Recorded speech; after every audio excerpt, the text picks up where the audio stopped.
No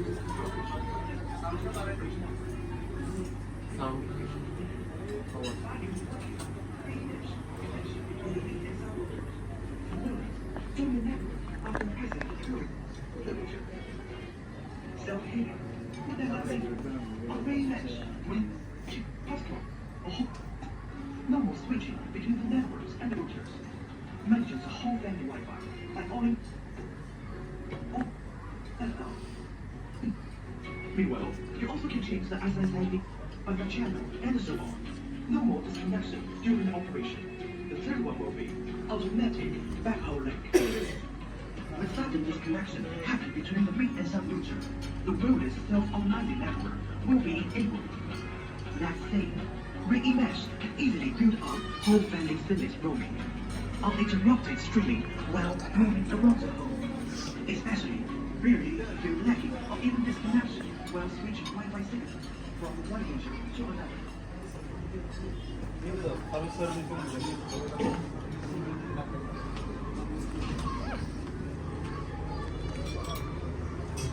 ওকে, আমরা এখানে যে ভিডিওটা দেখলাম, এখানে মেইনলি আমরা কি কি দেখলাম? আমাদের ওয়াইফাই মেশের মধ্যে জিরো কনফিগারেশন, অর্থাৎ আপনি যদি মেশ করতে চান, অন্যান্য ব্র্যান্ডের ক্ষেত্রে কি হয়, আপনি 13টা থেকে 16টা স্টেপ পার করার পরে কিন্তু মেশটা কনফিগারেশনটা ডান হয়। আর আমাদের রোজির ক্ষেত্রে অনলি মাত্র যে বাটনটা আছে এখানে একটা, আপনি ডিভাইসের মধ্যে দেখতে পারবেন একটা মেশ বাটন দেওয়া আছে, অর্থাৎ আমরা যদি সাধারণ ভাষায় বলি রিসেট বাটন যেটা আমরা বলে থাকি, এই বাটনটাকে অনলি ওয়ান ক্লিকের মাধ্যমেই আমার মেইন রাউটারটাকে শুধুমাত্র আমি একটা ক্লিক করব, বাকি আমাদের যে সাব রাউটার আমি মেশ করতে চাচ্ছি সেটাকে শুধু পাওয়ারটা অন করে দিব আমি, আর কোনো কিছু প্রয়োজন নেই। অর্থাৎ জিরো কনফিগারেশন ছাড়াই মেশটা ডান হবে। ওয়্যারলেসলি আমাদের ডিভাইসগুলো 5টা পর্যন্ত মেশ করা যায় ওয়্যারলেস ভাবে, আর ওয়্যারে আনলিমিটেড।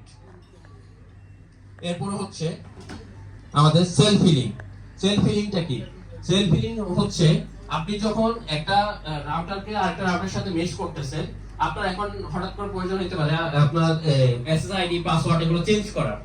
এখন আপনি যখন এই কাজটা করতে যান, অন্যান্য ব্র্যান্ডের ক্ষেত্রে কি হয়, তখন আপনার নেটওয়ার্কটা 2-3 মিনিটের জন্য ফল ডাউন করে, অর্থাৎ সেই সময়টাতে কেউ কাজ করতে পারে না। একটা জায়গায় আপনি এটা ওয়াইফাই এসএসআইডি পাসওয়ার্ডটা চেঞ্জ করতেছেন, তো সেই জায়গাটাতে কেউ একজন হয়তো ইম্পোর্টেন্ট কোনো একটা কাজ করতেছে, সেই কাজে ফল ডাউন করতেছে। এখন আপনি যদি রুইজির রিমেশটা যদি ইউজ করে থাকেন, আপনি এসআইডি বলেন, পাসওয়ার্ড বলেন, আদার্স যে কোনো কিছু চেঞ্জ করেন, সেই জায়গাতে আপনার কোনো কিছু চেঞ্জ মানে ফল ডাউন করবে না, নেটওয়ার্কটা স্টেবল থাকবে।